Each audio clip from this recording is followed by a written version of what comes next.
Hello everyone, I heartily welcome you all to the Legal Success Square. So one of my student as well as the followers has asked this question that can a borrower file a suit in the civil court under SARFAESI Act 2002?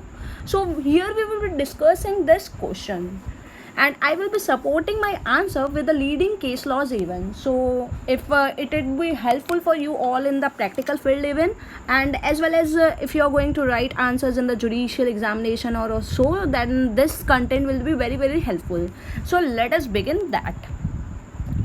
So before starting this, I just want to suggest that section, you have to read this section 34. So let's start that. Section 34, what section 34 says? Section 34 of the SARFAESI Act says that कोई भी civil court के पास jurisdiction नहीं है, no civil court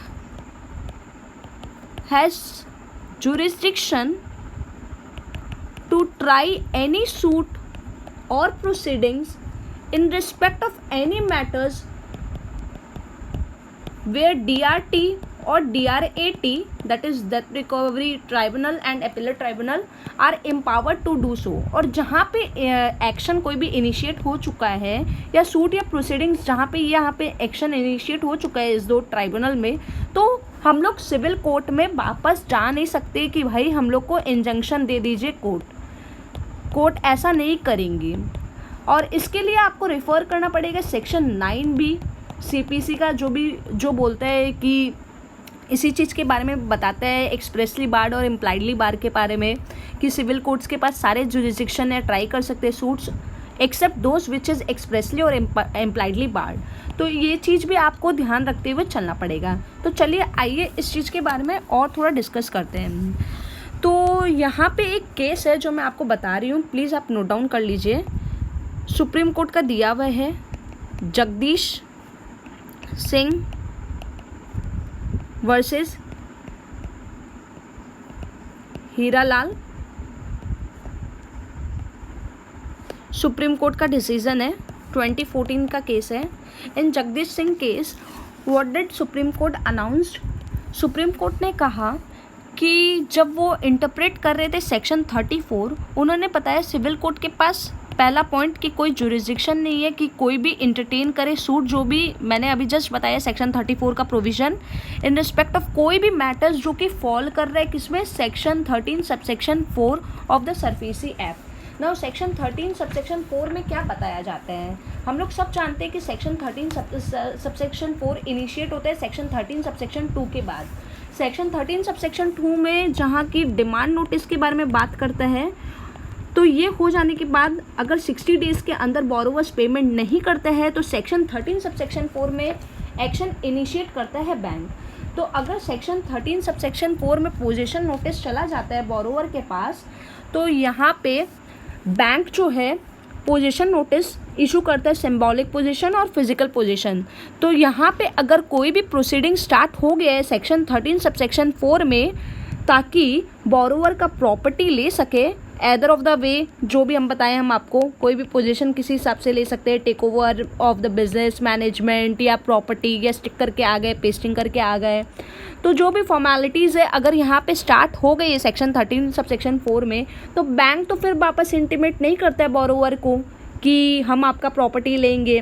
ये तो section 13 subsection 4 के बाद start हो जाता है। तो बोल रहा है कि अगर कोई भी एक्शन स्टार्ट हो गया है section 13 subsection 4 of the SARFAESI act में और वो मैटर उसी में फॉल कर रहे हैं, तो उस जगह पे सिविल कोर्ट के पास कोई जुरिस्डिक्शन नहीं है। ये इस जगदीश सिंह वर्सेस हीरालाल में बोला गया है कि civil court has no jurisdiction to entertain any suit or proceeding in respect of any matters which is falling under section 13 subsection 4 of the SARFAESI Act, because क्योंकि those matters are within the jurisdiction of, as I told, Debt Recovery Tribunal और Debt Recovery Appellate Tribunal as the case may be.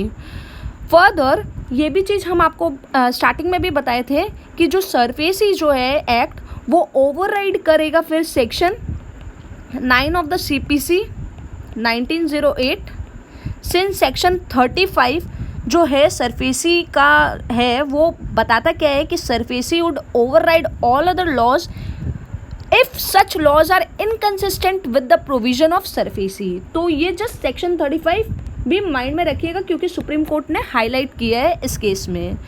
आगे supreme कोर्ट ने है ना आगे दूसरे case laws में, जो कि वो भी एक one of the leading case है, ये आप मार्क कर लीजिए, लिख लीजिए कहीं पे भी, आंसर राइटिंग में भी काम आएगा। यहाँ पे जजमेंट में बताया है Shri Anand Kumar mills limited versus Indian overseas bank. यहाँ पे सुप्रीम कोर्ट ने क्या बोला है, ये भी one of the leading case है सुप्रीम कोर्ट का।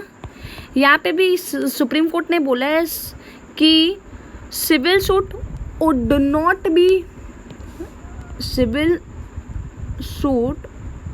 Would not be maintainable if proceedings, जो भी हमारे जो प्रोसीडिंग्स है under SARFAESI act has already been initiated. तो ये बहुत ही लैंडमार्क जजमेंट है, याद रखना है कि अगर हम लोग का कोई भी प्रोसीडिंग स्टार्ट हो चुका है सरफेसी में और वो कब इनिशिएट होते हैं, जैसे कि मैंने आपको बताया है पहले केस लॉज में भी डिटेल में कि सेक्शन 13 सब सेक्शन 4 के बाद कोई भी अगर एक्शन स्टार्ट हो जाता है, तो अगर कोई भी प्रोसीडिंग इनिशिएट हो जाता है सरफेसी एक्ट के द्वारा, तो सिविल सूट जो है वो मेंटेनेबल नहीं रहेगा।